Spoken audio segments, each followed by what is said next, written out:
नमस्कार। आप लोगों का फिर से इस चैनल पर स्वागत है। आप लोगों के लिए आज उपलब्धियों का मूल्यांकन एवं प्रश्नों का निर्माण, विविध पृष्ठभूमि के बालकों की पहचान और दिव्यांग तथा अधिगम अशक्तता वाले बालकों की पहचान, इन 3 पाठों से 30 प्रश्नों का सेट लेकर उपस्थित हुआ हूँ। ये प्रश्न CTET की बेहतरीन तैयारी के लिए काफ़ी ज़रूरी हैं। आप लोगों के लिए मैं सबसे पहले प्रश्न की ओर बढ़ रहा हूं। पहला प्रश्न है, छात्रों की उपलब्धियों के मूल्यांकन में 75% से 89% अंक प्राप्त करने वाले छात्रों का ग्रेड क्या होना चाहिए? यानी 75% से 89% जो अंक प्राप्त करने वाले छात्र हैं उनका ग्रेड क्या होना चाहिए? ऑप्शन है ए में A+, बी में है A, सी में है B और डी में है C। ये ऑप्शन है, तो इसका सही जवाब होगा हमारा ऑप्शन बी में हम टिक लगा रहे हैं। इसका बी जो है बिल्कुल सही जवाब है कि इसका जो ग्रेड होगा वह ग्रेड क्या होगा, तो ए होगा।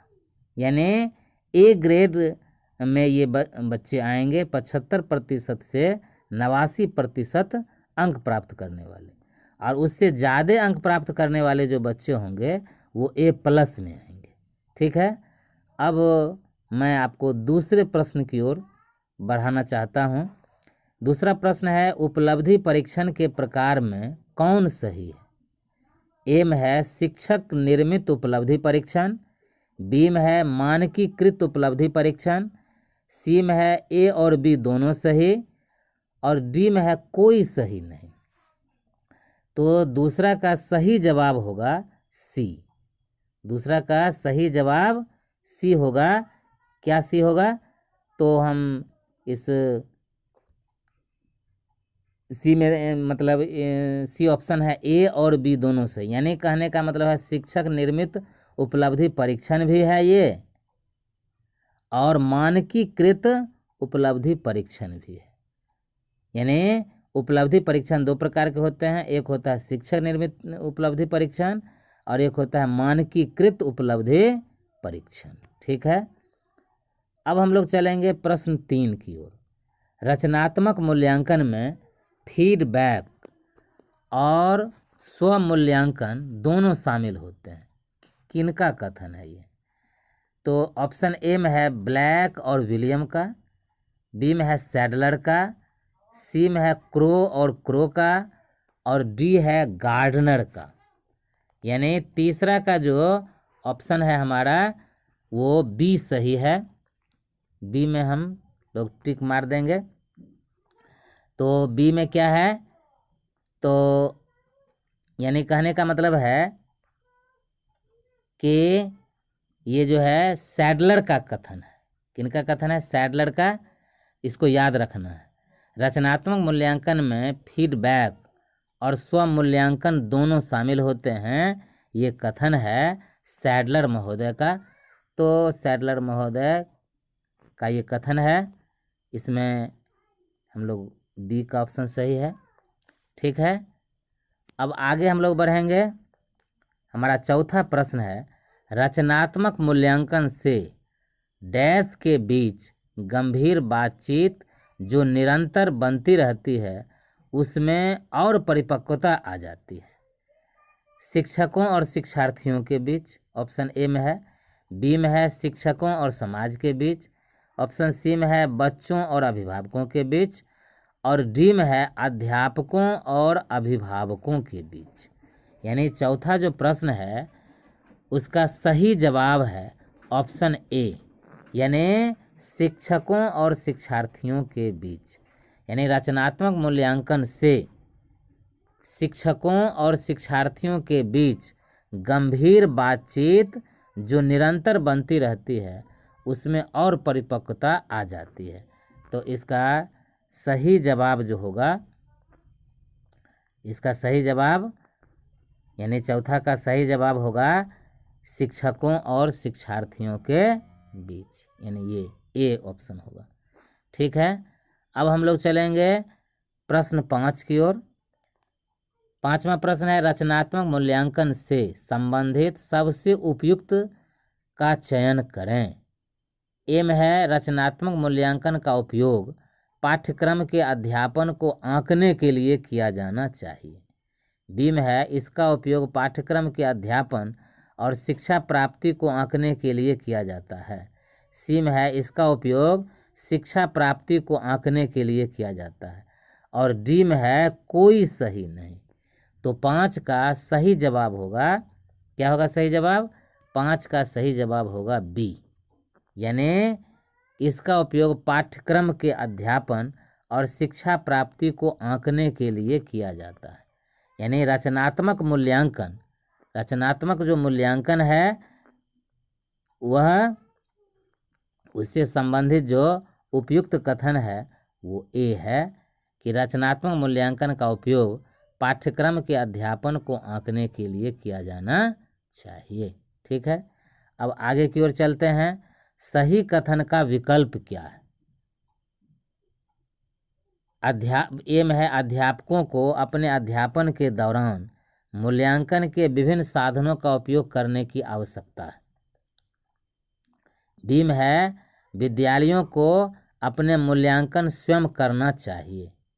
सी में है, विद्यालयों को अपने आप को केवल कागज पेंसिल वाले परीक्षाओं तक सीमित नहीं रखना चाहिए। डी में है, उपर्युक्त सभी सही है। यानी कहने का मतलब है, छठा जो है उसका को सही जवाब है डी, यानी डी का मतलब उपर्युक्त सभी सही है। यानी कहने का मतलब है कि ए भी सही है, अध्यापकों को अपने अध्यापन के दौरान मूल्यांकन के विभिन्न साधनों का उपयोग करने की आवश्यकता है। बी है, विद्यालयों को अपने मूल्यांकन स्वयं करना चाहिए। सी है, अध्यापकों को अपने आप को केवल कागज पेंसिल वाली परीक्षाओं तक सीमित नहीं रखना चाहिए। तीनों सही है ऑप्शन, तो इसका उपर्युक्त सभी सही है, डी ऑप्शन हो जाएगा, बिल्कुल सही जवाब हो जाएगा डी। तो डी में टिक लगा दिए हैं। ऐसे परीक्षा में आप लोगों को रंगना है। अब हम लोग 7वें प्रश्न की ओर चलते हैं। अच्छे प्रश्नों की विशेषताओं से संबंधित कौन सा कथन सबसे उपयुक्त है? ए में है, इसमें मेधावी विद्यार्थियों पर सबसे अधिक ध्यान दिया जाता है।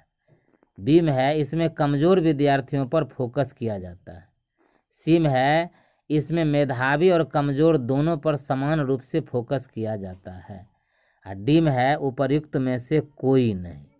यानी 7वां जो प्रश्न है उसका सही जवाब होगा सी। सही जवाब क्या होगा? सी होगा। सी में इसमें मेधावी और कमजोर दोनों पर समान रूप से फोकस किया जाता है, ये सही जवाब होगा। यानी अच्छे प्रश्नों की विशेषताओं में सबसे प्रमुख विशेषता होती है, इसमें मेधावी बच्चों पर भी ध्यान दिया जाता है और कमजोर बच्चों पर भी ध्यान दिया जाता है। चलिए अब आगे हम चलते हैं।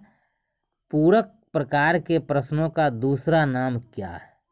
पूरक प्रकार के प्रश्नों का दूसरा नाम क्या है?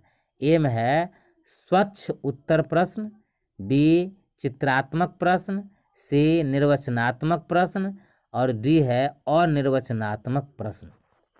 यानी पूरक प्रश्नों का जो है दूसरा नाम, तो पूरक प्रश्न का दूसरा नाम जो है इसका सही ऑप्शन हो जाएगा ए। सही ऑप्शन हो जाएगा स्वच्छ उत्तर प्रश्न। इसको हम लोग सही जवाब जान लें, ए हो जाएगा स्वच्छ उत्तर प्रश्न। ठीक है, आगे हम लोग बढ़ें। 9वां, शिक्षक को राष्ट्र निर्माता क्यों कहा जाता है? कैसा प्रश्न, ये जो प्रश्न है शिक्षक को राष्ट्र निर्माता क्यों कहा जाता है, इस प्रश्न को कैसा प्रश्न कहा जाता है? किस प्रकार का प्रश्न है ये?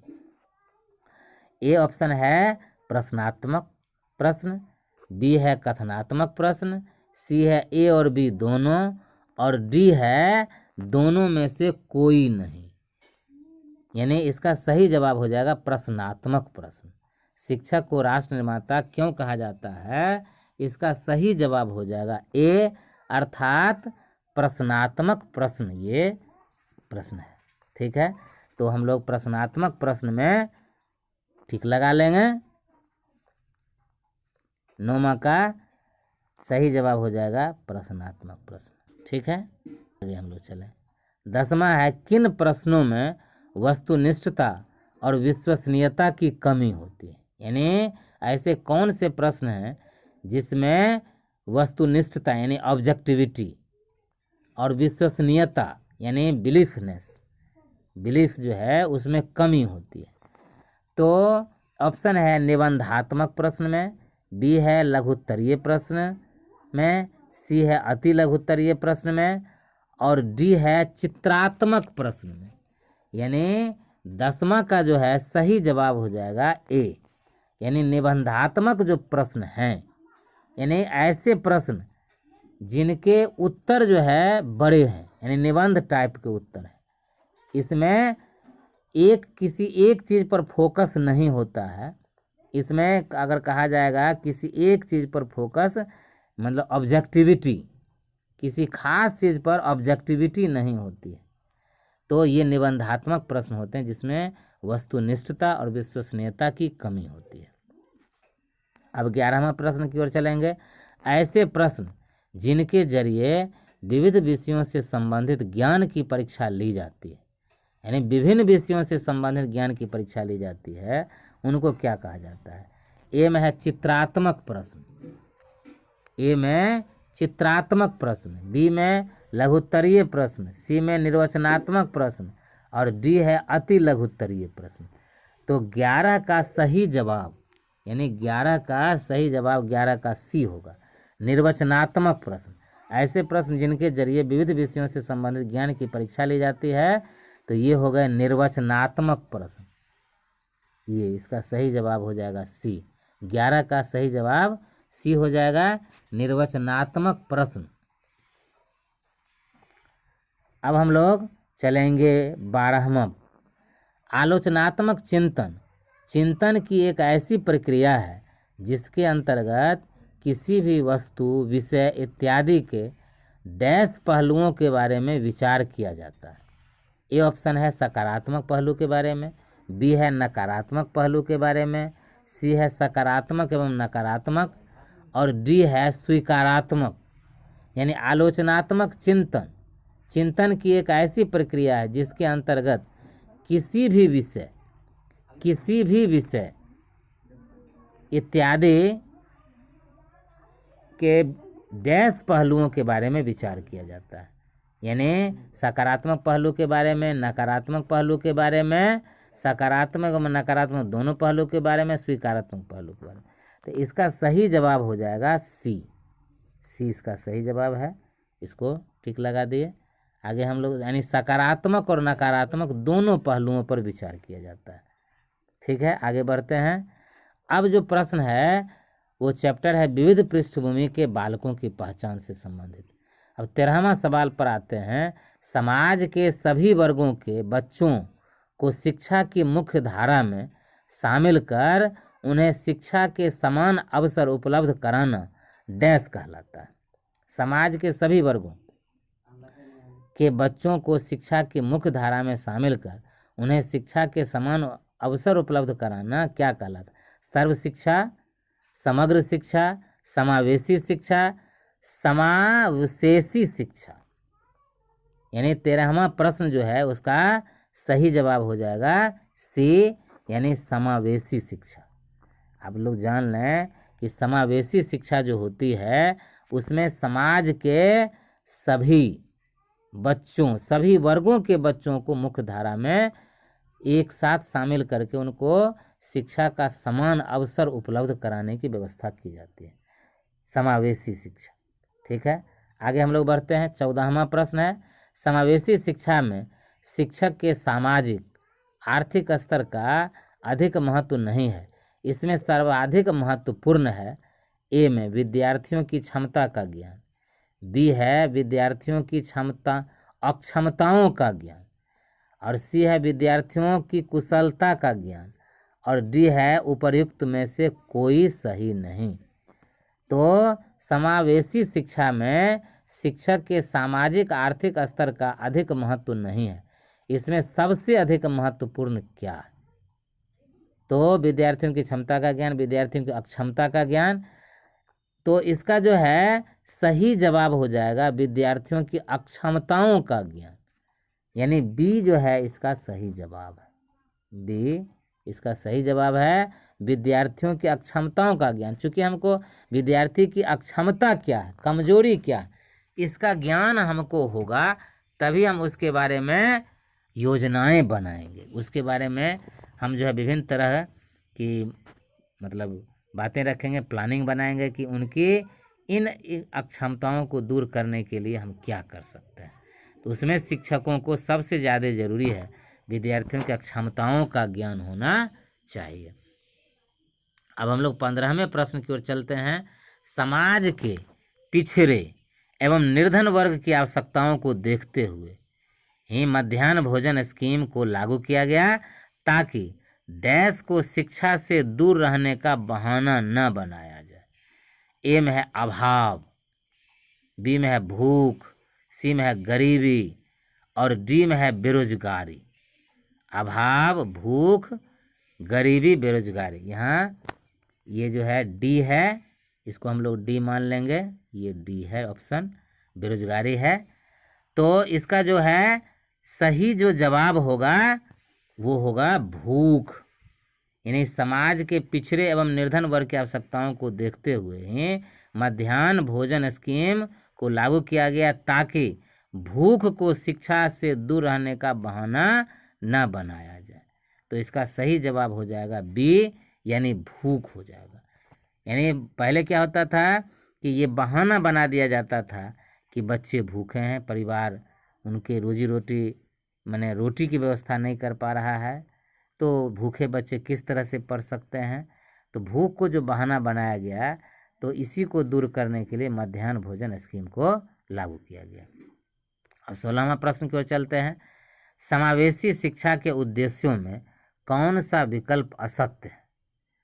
ए में है असमर्थ बालकों को सामाजिक व सांस्कृतिक रूप से जोड़कर विकास की मुख्य धारा में लाना।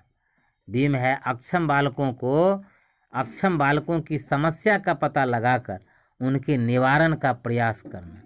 सी में है शिक्षण के क्षेत्र में लोकतांत्रिक मूल्यों को बढ़ाना। और डी है उपर्युक्त में से कोई सत्य नहीं। असमर्थ बालकों को सामाजिक व सांस्कृतिक रूप से जोड़कर विकास की मुख्यधारा में लाना। यानी हम लोग प्रश्न पहले एक बार देख लेते हैं। समावेशी शिक्षा के उद्देश्यों में कौन सा विकल्प असत्य है, हमको गलत विकल्प खोजना है, यानी कौन सा विकल्प जो है सही नहीं है। तो इसका में उपर्युक्त में से कोई सत्य नहीं है, यानी असमर्थ बालकों को सामाजिक व सांस्कृतिक रूप से जोड़कर विकास की मुख्य धारा में लाना। अक्षम बालकों की समस्या का पता लगाकर उनके निवारण का प्रयास करना। शिक्षण के क्षेत्र में लोकतांत्रिक मूल्य को बढ़ाना, यानी और डी में उपर्युक्त में से कोई सत्य नहीं। मतलब है प्रश्न है हमारा थोड़ा सा, उसको हमको एक बार देखना पड़ेगा गौर से। इसमें कहता है कौन सा कथन असत्य है, तो ए भी सत्य है, बी भी सत्य है और सी भी सत्य है। तो इसका मतलब है कि ऊपर में जो भी कथन है, चाहे ए हो, चाहे बी हो, चाहे सी हो, ये तीनों में से कोई भी इस विकल्प के मुताबिक सही नहीं है, यानी असत्य नहीं है। तो डी इसका ऑप्शन सही हो जाएगा। तो हम लोग डी में मार लेंगे। ठीक है, आगे बढ़ते हैं। अब 17वें प्रश्न की ओर चलते हैं। भारतीय संविधान की किस धारा में अनुसूचित जाति एवं अनुसूचित जनजाति के बच्चों के लिए शिक्षा मुहैया कराने हेतु राज्यों की प्रतिबद्धता की बात कही गई है? इसको याद रखना है। भारतीय संविधान की किस धारा में अनुसूचित जाति एवं अनुसूचित जनजाति के बच्चों के लिए शिक्षा मुहैया कराने हेतु राज्यों की प्रतिबद्धता की बात कही गई? ए ऑप्शन है 15(4) में, बी है 14(4) में, सी है 17(4) में और डी है 22(4) में। तो इसका 17वां का सही जवाब होगा ए, यानी 15(4) में। 15(4) जो संविधान की धारा है उसी धारा में यह व्यवस्था की गई कि अनुसूचित जाति एवं अनुसूचित जनजाति के बच्चों के लिए शिक्षा मुहैया कराने हेतु राज्यों की प्रतिबद्धता होने चाहिए। इसका सही जवाब है ए। ठीक है, आगे हम लोग बढ़ें। 17वां का ये है। अब हम लोग 18वां की ओर चलते हैं। 18वां प्रश्न है, वंचित बालकों के प्रकार में कौन सही नहीं है?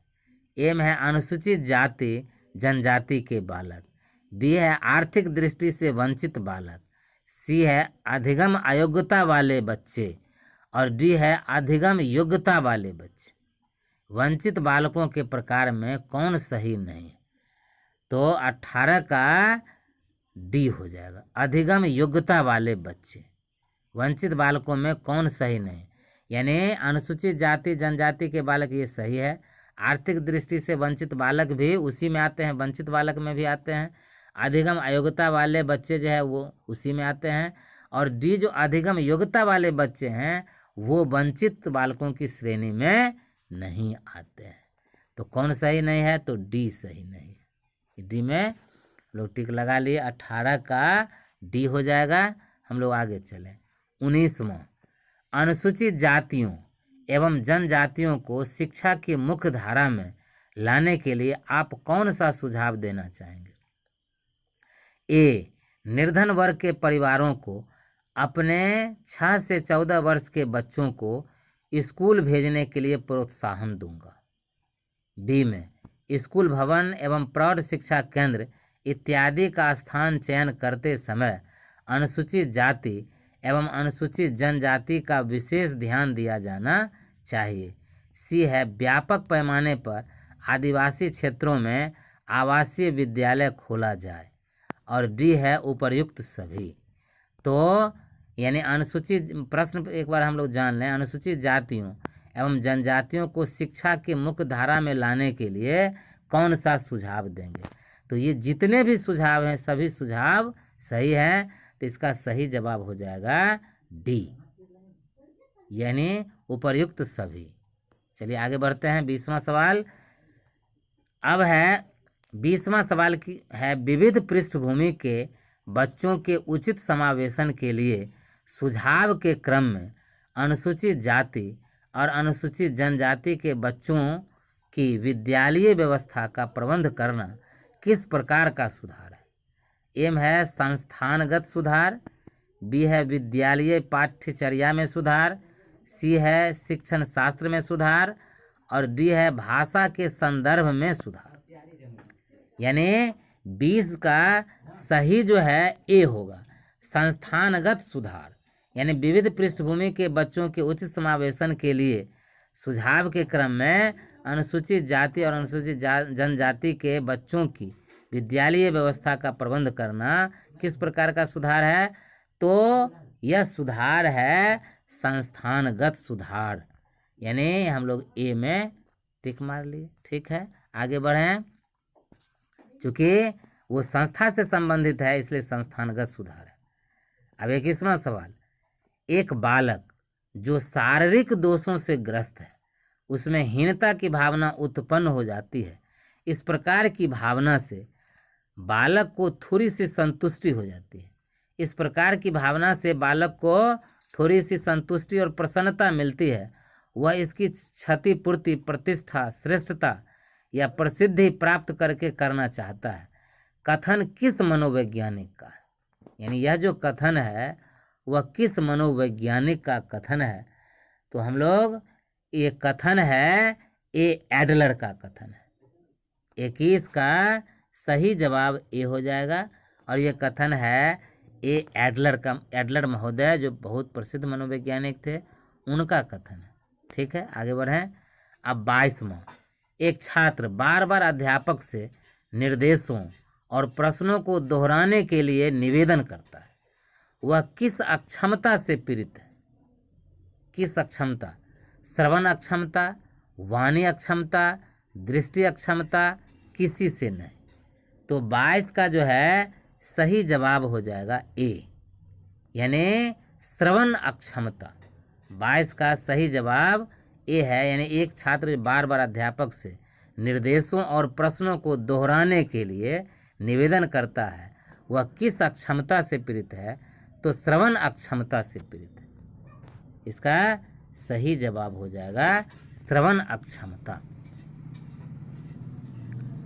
अब 23वां, मौखिक रूप से सीखने व भाषा संबंधी अशक्तता को क्या कहते हैं? Alexia, agraphia, dysphagia, dyslexia. 23वां है मौखिक रूप से सीखने एवं भाषा संबंधी अशक्तता, यानी भाषा से संबंधित भी अशक्तता रहती है और मौखिक रूप से सही ढंग से सीख भी नहीं पाता है, उस तरह की अशक्तता को क्या कहेंगे? तो उस तरह की अशक्तता को डिस्फेजिया कहेंगे।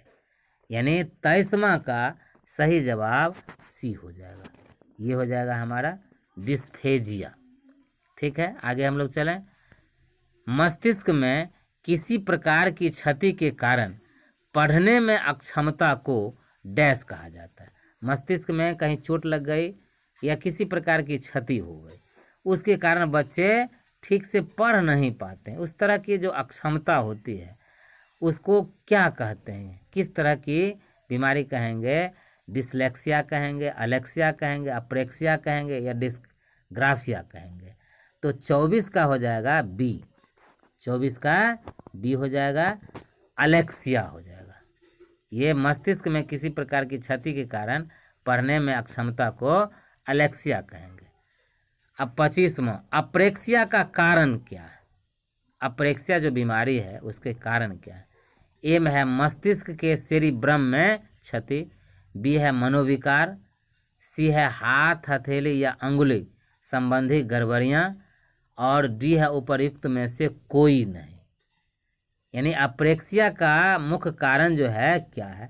इसका सही जवाब हो जाएगा ए, यानी मस्तिष्क के सेरिब्रम में जब क्षति होती है तो अप्रेक्सिया होती है। चलिए आगे चलें। लिखने संबंधी अशक्तता को क्या कहा जाता है? लिखने से संबंधित जो अशक्तता होती है उसको क्या कहा जाता है? तो ए में है डिस्थीमिया, ए में डिस्थीमिया है, बी में है डिस्मोर्फिया, सी में है डिस्ग्राफिया और डी है अप्रेक्सिया। तो लिखने संबंधी अशक्तता को हम लोग क्या कहेंगे? तो डिस्ग्राफिया कहेंगे। इसका सही जवाब हो जाएगा सी, डिस्ग्राफिया। हम लोग आगे चलें। 27, डैश एक ऐसा मनोविकार है जिसमें व्यक्ति को यह भ्रम हो जाता है कि उसके शरीर के कुछ अंग बहुत छोटे या अपूर्ण हैं। डैश एक ऐसा मनोविकार है जिसमें व्यक्ति को यह भ्रम हो जाता, संदेह हो जाता है कि उसके शरीर के कुछ अंग बहुत छोटे या अपूर्ण हैं। ए में है डिस्कैलकुलिया, बी में है अलेक्सिया, सी में है अफेजिया और डी है डिस्मॉर्फिया। तो 27 का सही जवाब हो जाएगा डिस्मॉर्फिया। डिस्मॉर्फिया एक ऐसी बीमारी है जिसमें व्यक्ति को संदेह हो जाता है कि उसके शरीर के अंग छोटे हैं। इससे हीन भावना उसमें आती है और वो सही ढंग से विकास नहीं कर पाता है। अब डी में हम चलेंगे। डी कहते हैं 28वां, ऐसी अधिगम अशक्तता जिसमें बच्चे गणित को समझने में कठिनाई का अनुभव करते हैं कही जाती है।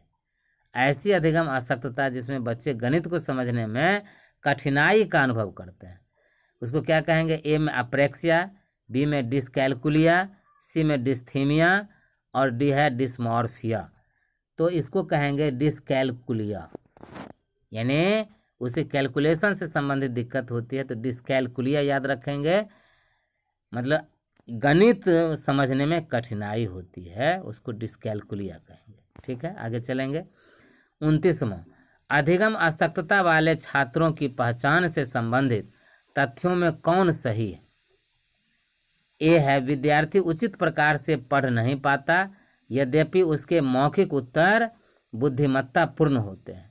बी में है विद्यार्थी उचित प्रकार से पढ़ तो पाता है किंतु मौखिक अभिव्यक्ति में वह कठिनाई का अनुभव करता है। सी में है चतुर प्रतीत होने एवं कोई भी शारीरिक दोष न होने के बावजूद पढ़ाई में कमज़ोर होना एवं परीक्षा का निष्पादन ठीक से नहीं कर पाना। और डी है उपर्युक्त सभी। यानी कहने का मतलब है कि विद्यार्थी उचित प्रकार अधिगम अशक्तता जो वाले बच्चे हैं उनकी पहचान के लिए ए बी सी तीनों विकल्प सही है। तो इसका सही जवाब डी हो जाएगा, उपर्युक्त सभी। यानी उपर्युक्त ऊपर में जितने भी कथन हैं सभी उसकी पहचान के लिए ही हैं। अब तीसरा और अंतिम प्रश्न है, शारीरिक रूप से निःशक्त बच्चों की शिक्षा से संदर्भित कौन सी बात सही नहीं है? ए, उन्हें कभी भी सामान्य बालकों के साथ पढ़ने का मौका न मिले क्योंकि वहाँ वे सुरक्षित नहीं होंगे। बी, उन्हें विशेष व्यवसायों का प्रशिक्षण देना चाहिए ताकि वे बोझ न बन सकें। सी, उनके अंदर उत्पन्न हीन भावना को दूर करने में शिक्षकों, समाज एवं परिवार का महत्वपूर्ण योगदान होना चाहिए। डी, उनका संवेगात्मक समायोजन अपरिहार्य हो ताकि उन्हें अनुभव न हो कि वे उपेक्षित हैं। यानी तीसरा का जो है इसमें हमको खोजना क्या है, तो कौन सी बातें सही नहीं है। बी भी सही है, सी भी सही है और डी भी सही है। तो सही नहीं कौन है, तो ए सही नहीं। तो इसमें ए में हम टिक मार देंगे। उन्हें कभी भी सामान्य बालकों के साथ पढ़ने का मौका न मिले क्योंकि वहाँ वे सुरक्षित नहीं होंगे, ये जो धारणा है वो सही नहीं है। तो इस प्रकार 30 प्रश्न का जवाब यहाँ फिर से एक बार अंतिम में दिया गया है आपकी सुविधा के लिए। इस तरह से आज का जो पाठ है यहीं समाप्त हो रहा है। आप सभी को बहुत बहुत धन्यवाद। अगर अभी तक इस चैनल को सब्सक्राइब नहीं किए हैं तो अब निश्चित रूप से इस चैनल को सब्सक्राइब कर लें। आपकी परीक्षा CTT के बेहतरीन परफॉर्मेंस के लिए आप सभी को शुभकामना। बहुत बहुत आभार, बहुत बहुत बधाई।